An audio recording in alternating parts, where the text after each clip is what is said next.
Iran's influence operations in the U.S. are growing exponentially, with the Wall Street Journal reporting this month on an FBI investigation that comes amid rising fears that Iran has emerged as the most aggressive foreign election threat to U.S. Iran has quickly emerged as the chief election security concern within the U.S. government. Just last month, U.S. intelligence officials told media reporters that Russia was the preeminent threat to the November vote and viewed Iran as a lesser concern seeking solely to generate discord. Iran's purpose? To foment chaos and prevent the re-election of Donald Trump. The Biden-Harris administration has not lifted a finger against Iran for a reported 200 attacks on U.S. troops in the Middle East, which include firing on U.S. Navy ships, closing the Suez Canal, launching a Hamas-Hezbollah Houthi war against Israel, not to mention the atrocities Iran's regime commits every day against its own people. By ignoring sanctions against Iran and presenting no deterrence, the administration has, in fact, set up Iran to do all of that. The U.S. could probably close down Iran's election interference activities, but, given the above, such a response is doubtful. More to the point, the administration has the same goal as the Iranian regime. It does not want Trump elected either. According to a July 9th statement by Director of National Intelligence Avril Haines, Iran is becoming increasingly aggressive in their foreign influence efforts, seeking to stoke discord and undermine confidence in our democratic institutions, as we have seen them do in the past, including in prior election cycles. They continue to adapt their cyber and influence activities, using social media platforms and issuing threats. It is likely they will continue to rely on their intelligence services in these efforts, as well as Iran-based online influencers, to promote their narratives. U.S. intelligence agencies have observed Tehran working to influence the presidential election, an official with the Office of the Director of National Intelligence said. A statement by the Office of the Director of National Intelligence noted in late July. The Iranian leaders want to avoid an outcome they perceive would increase tensions with the United States. Tehran relies on vast webs of online personas and propaganda mills to spread disinformation and have notably been active in exacerbating tensions over the Israel-Gaza conflict. Haines's reference to former election cycles refers to the 2020 election, during which Iran sought to undermine the re-election of President Donald Trump, according to declassified U.S. intelligence. A declassified document from the National Intelligence Council on foreign threats to the election concluded. We assessed that Iran carried out a multi-pronged covert influence campaign intended to undercut former President Trump's re-election prospects, though without directly promoting his rivals, undermine public confidence in the electoral process and U.S. institutions, and sow division and exacerbate societal tensions in the U.S. We have high confidence in this assessment. We assess that Supreme Leader Khamenei authorized the campaign and Iran's military and intelligence services implemented it using overt and covert messaging and cyber operations. A new report by the Microsoft Threat Analysis Center, MTAC, which tracks influence operations from specific nation-state groups around the world found that, over the past several months, we have seen the emergence of significant influence activity by Iranian actors. These Iranian efforts include fraudulent websites posing as news sites and the impersonation of social and political activist groups to stoke chaos, undermine trust in authorities, and sow doubt about election integrity. MTAC assessed that operations may go as far as intimidation, doxing, or violent incitement targeting political figures or social/political groups, and warned. Looking forward, we expect Iranian actors will employ cyber attacks against institutions and candidates while simultaneously intensifying their efforts to amplify existing divisive issues within the U.S., like racial tensions, economic disparities, and gender-related issues. The Iranian operatives engaged in the influence campaigns include the participation of the intelligence unit of Iran's Islamic Revolutionary Guard Corps, IRGC. Iranian agents are still trying to murder U.S. officials who served under the Trump administration, as well as Trump himself. Iran's Islamist regime took its operations in the U.S. one step further. The Trump campaign recently reported that Iran had hacked it and that Iranian actors had stolen and distributed sensitive internal documents.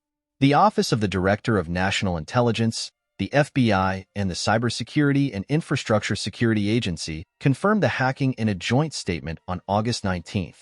Iran perceives this year's elections to be particularly consequential in terms of the impact they could have on its national security interests, increasing Tehran's inclination to try to shape the outcome.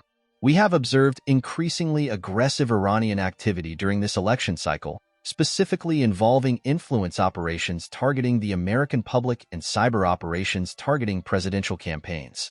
At least 3 news outlets, Politico, The New York Times, and The Washington Post, were leaked confidential material from inside the Trump campaign, including vetting reports of potential vice presidential candidates, including J.D. Vance. So far, the outlets have refused to reveal details about what they received. In the statement, U.S. intelligence claimed that Iran had targeted both presidential campaigns. Whether true or not, there can be no doubt that a Trump presidency poses a genuine threat to Iran.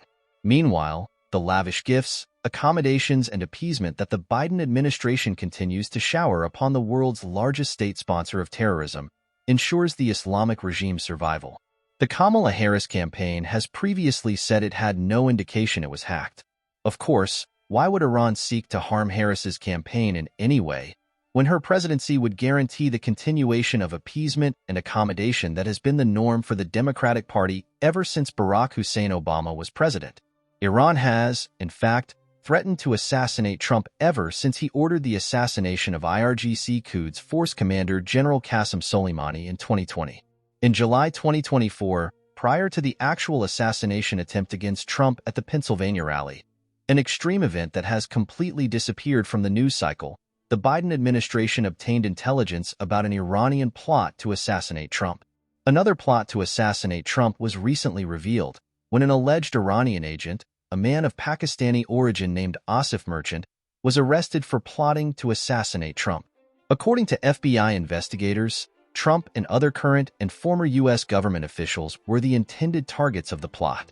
The million-dollar question is what the Biden-Harris administration is doing to deter, discourage, and hold accountable Iran's Islamist regime for seeking to influence, destabilize, and hack the U.S. elections. The answer appears to be nothing. The Biden-Harris administration has not even responded to the issue. I think what's missing here is a response from the administration. U.S. House Intelligence Committee Chair Mike Turner, ROH, said, when asked if he was satisfied with the U.S. government and social media companies' efforts to combat election interference by Iran.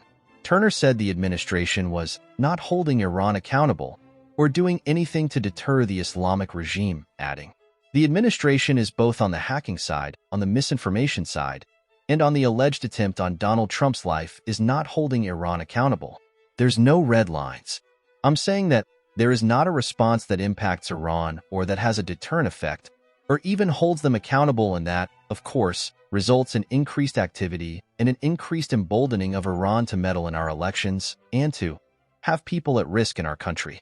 This is a scandal, obviously, and like so many other scandals, it is simply allowed to play out by the media, which ignores it, and the political elites on both sides of the aisle. Apparently, the democracy that Democrats constantly howl about being threatened by a Trump presidency does not matter enough to deter Iran, so long as Iran's actions benefit the Democrats. The Biden-Harris administration itself, after all, has been infiltrated by Iranian agents, as an investigation by Semafor showed last fall, with at least 3 Iranian agents working directly under U.S. Special Representative for Iran Rob Malley.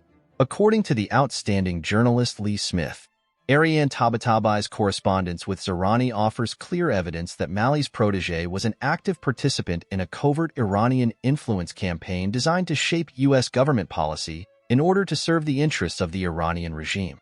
Her request for guidance from top Iranian officials, which she appears to have faithfully followed, and her desire to harmonize her own words and actions with regime objectives are hardly the behavior of an impartial academic or a U.S. public servant. Tabatabai's emails show her enthusiastically submitting to the control of top Iranian officials, who then guided her efforts to propagandize and collect intelligence on U.S. and allied officials in order to advance the interests of the Islamic Republic. Tabatabai has been allowed to keep not only her job at the Pentagon, but her security clearance as well. In the end, the Biden-Harris administration itself is the most important shill for Iran. The administration has sent almost $1 billion in aid to Iran's proxy Hamas since October 7th and given $6 billion in frozen assets from South Korea and another $10 billion in unfrozen assets from Oman. According to the Wall Street Journal, Mr. Biden has also quietly let the international embargo on Iran's missile program lapse and relaxed oil sanctions enforcement, yielding a surge in Iranian oil exports that has brought the regime tens of billions of dollars. Why would the Biden-Harris administration want to deter Iran from anything?